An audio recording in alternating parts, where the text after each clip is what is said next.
Bonsoir à tous, soyez les bienvenus pour suivre avec nous cette nouvelle édition de 22 h à la une de l'actualité.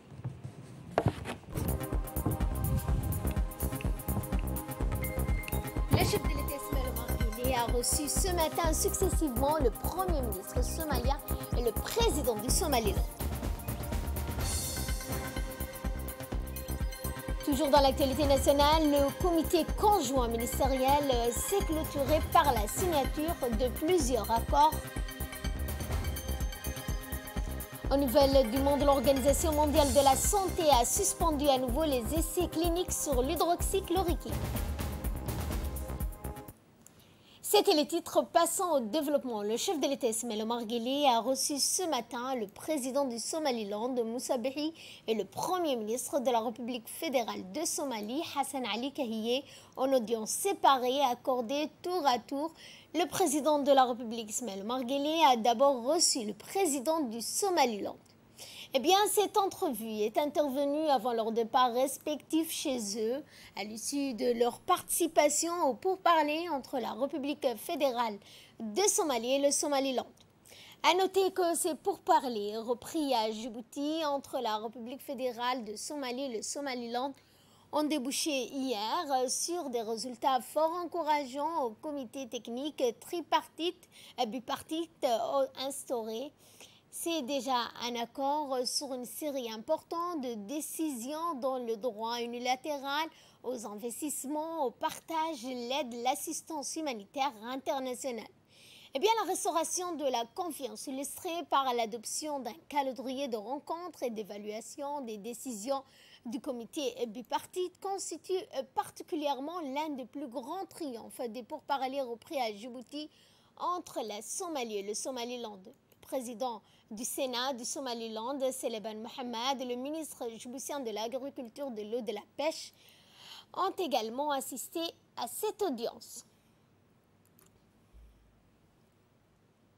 Le chef de l'État Ismaël Omar Guelleh a ensuite reçu le Premier ministre de la République fédérale de Somalie, Hassan Ali Kahiyé. L'audience séparée accordée à ces dirigeants est intervenue avant leur départ respectif chez eux à l'issue de leur participation au pourparlers entre la République fédérale de Somalie et le Somaliland qui avaient ouvert leurs portes le 14 juin dernier à Djibouti sous la houlette du président Guelleh. La restauration de la confiance illustrée par l'adoption d'un calendrier de rencontres et d'évaluation des discussions du comité bipartite constitue particulièrement l'un des plus grands triomphes des pourparlers repris à Djibouti. Quant à l'audience avec le Premier ministre somalien, elle a eu lieu en présence du ministre des Affaires étrangères, Mahmoud Ali Youssouf, l'ambassadeur de la République de Djibouti auprès de la République fédérale de Somalie, Aden Hassan Aden.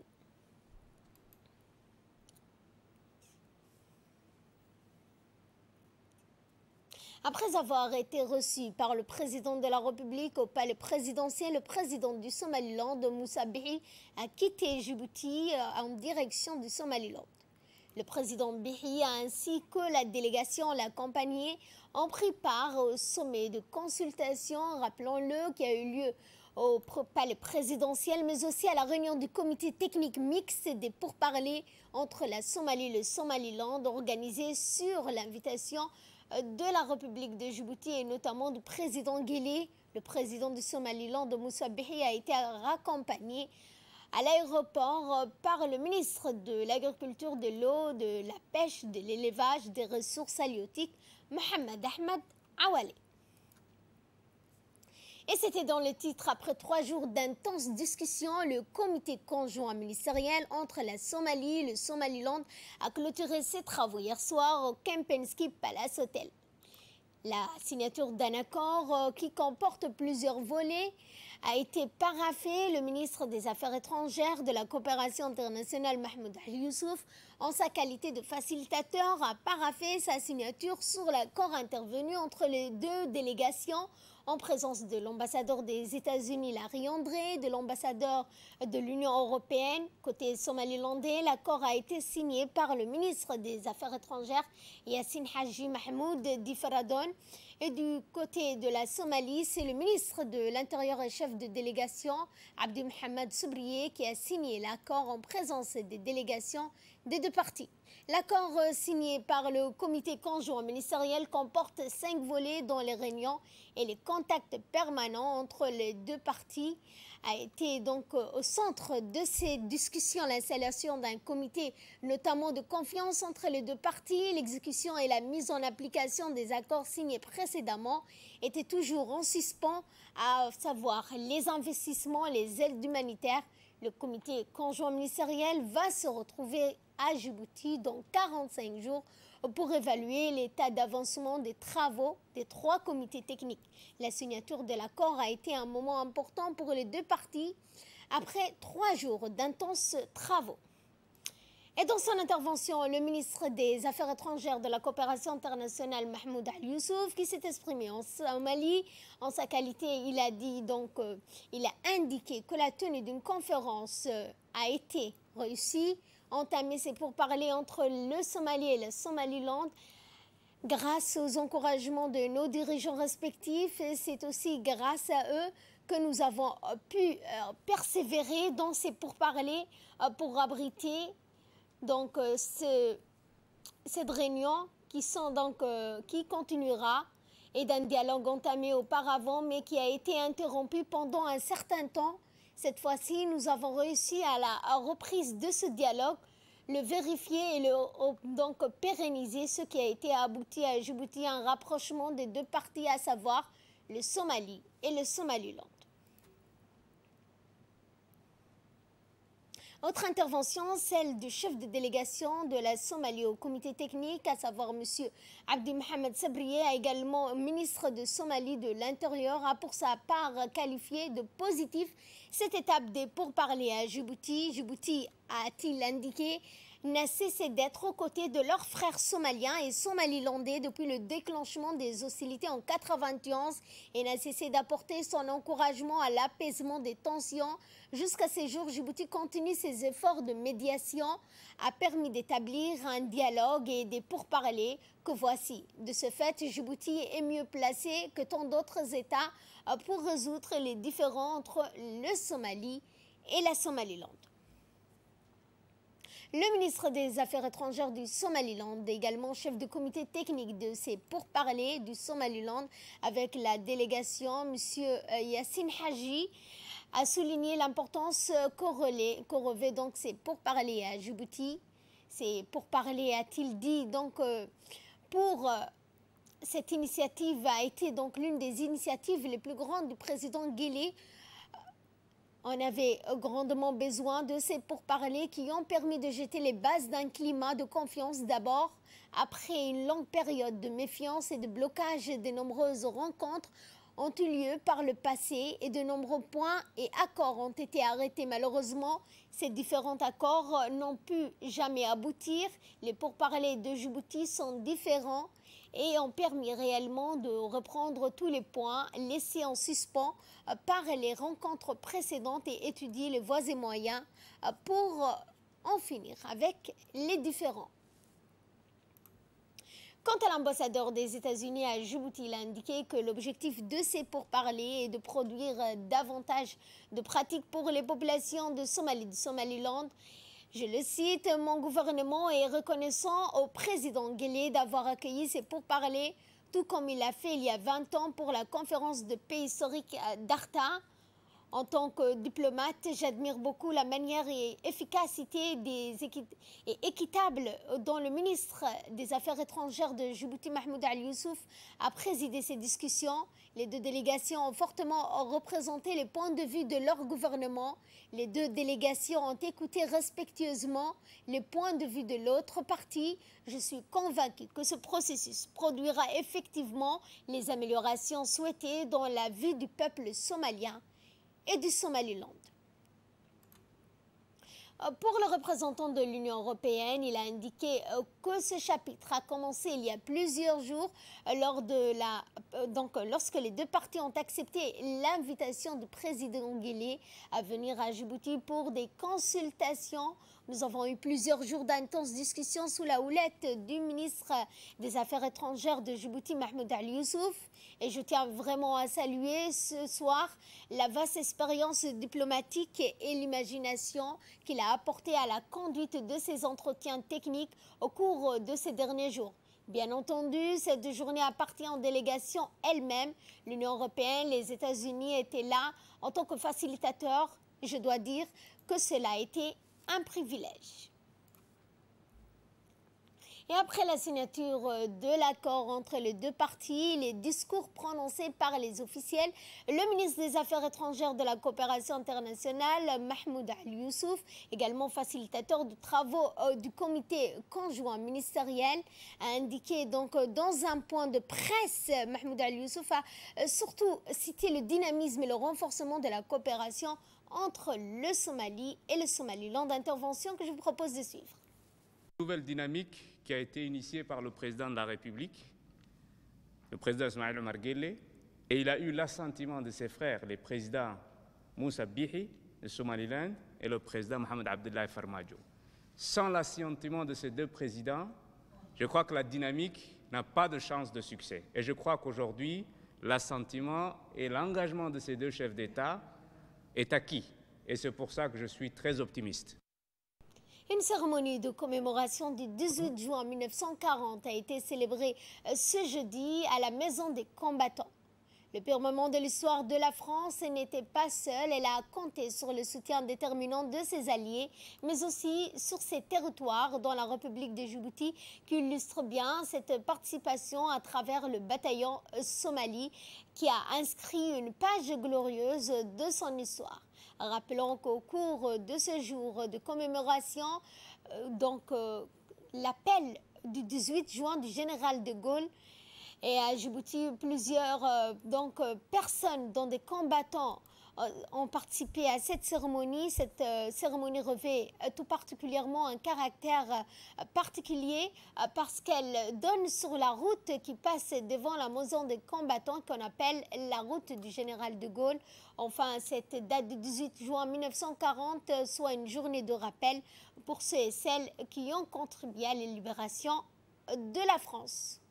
Et les élections du Conseil de sécurité des Nations Unies. Eh bien, le second tour du Conseil de sécurité des Nations Unies pour le siège non permanent au Conseil de sécurité pour l'Afrique de l'Est a été remporté finalement par le Kenya face à notre pays. Le résultat du vote a été de 62 voix pour Djibouti et 129 pour le Kenya après avoir tenu tête une première fois au premier tour du scrutin hier soir, où aucun des deux pays n'avait réussi à obtenir la majorité des 128 voix requises pour le siège. Djibouti, bien que candidate légitime avec tous les atouts nécessaires pour son éligibilité, s'est incliné au deuxième tour. Ceci n'enlève en rien à la diplomatie et au rôle de premier plan que joue Djibouti au niveau de la région. Dans l'actualité également, le ministre du Travail chargé de la réforme de l'administration, Ismaïl Ibrahim Roblé, a conjointement présidé avec le ministre du Commerce, M. Hassan Humed, une réunion du comité chargé de l'évaluation et des propositions éventuelles de solutions pour accompagner le secteur le plus impacté par la crise du Covid-19, dont notamment le secteur du tourisme. Les agences de voyage, des hôtels et des restaurants. Objectif de cette rencontre consistait à la présentation du rapport d'évaluation, des propositions, des mesures additionnelles de soutien au secteur de l'hospitalité présent par le comité sectoriel composé des représentants du ministre du Travail, du Commerce, de la Chambre du Commerce, des opérateurs du secteur du tourisme. Après la présentation du rapport par le comité, les deux ministres ont tour à tour exprimé leur satisfaction de ce travail réalisé par le comité, la pertinence des propositions. Et justement, le ministre du Travail chargé de la réforme de l'administration, Ismaïl Ibrahim Roblé, s'est exprimé sa satisfaction du travail réalisé par le comité de pertinence et des propositions. Intervention, je vous propose de suivre. Djibouti est un des rares pays au monde à avoir eu un comportement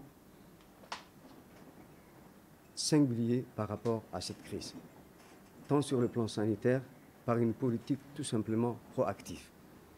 Proactive en prévenant même les difficultés, les obstacles qui pourront apparaître.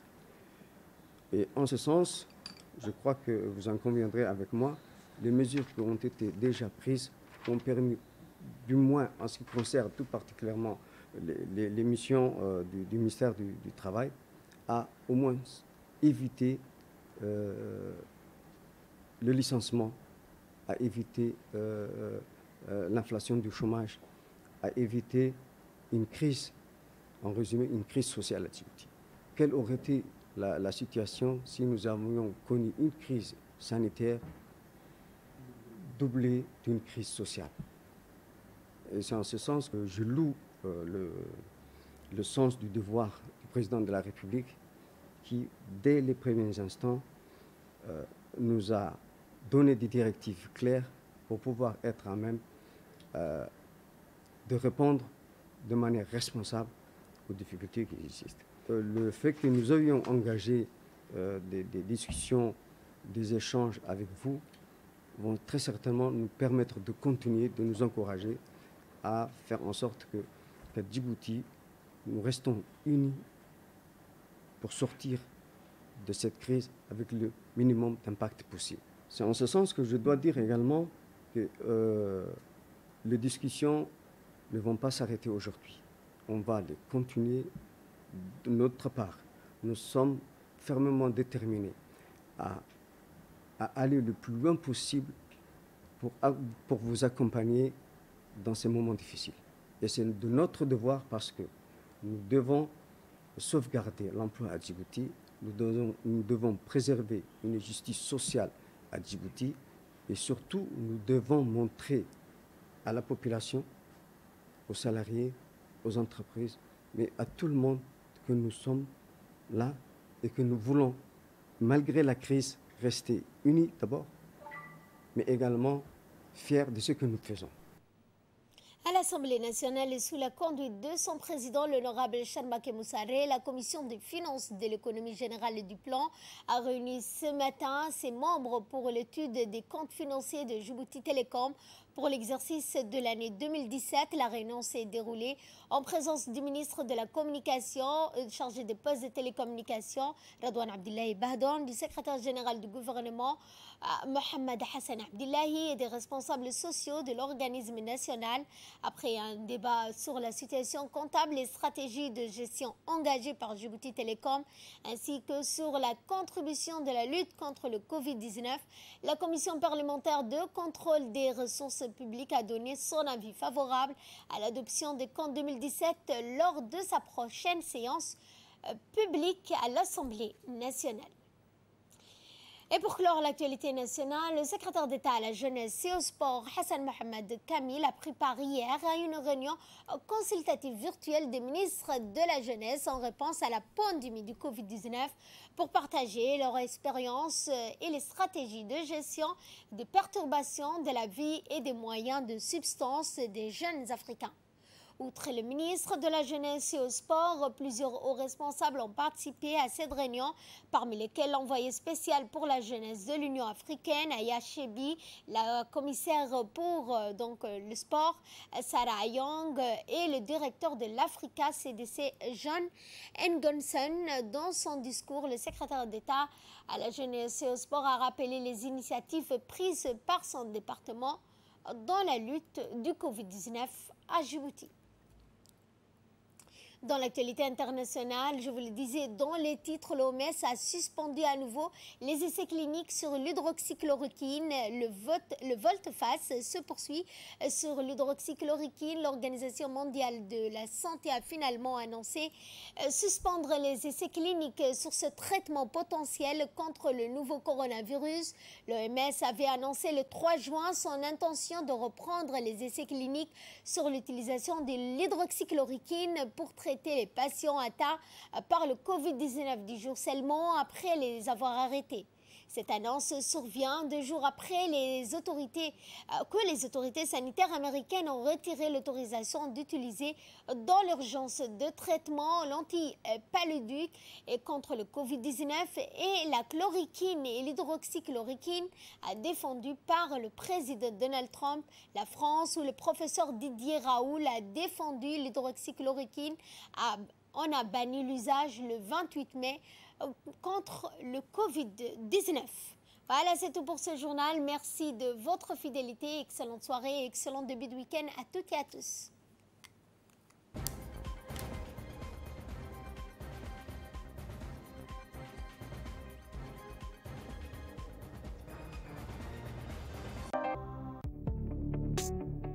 D-Money est une nouvelle solution de paiement mobile. Il vous suffit de composer étoile 111 dièse. Votre nouveau portefeuille digital vous permettra de déposer ou retirer de l'argent, de payer vos factures, de payer vos salaires.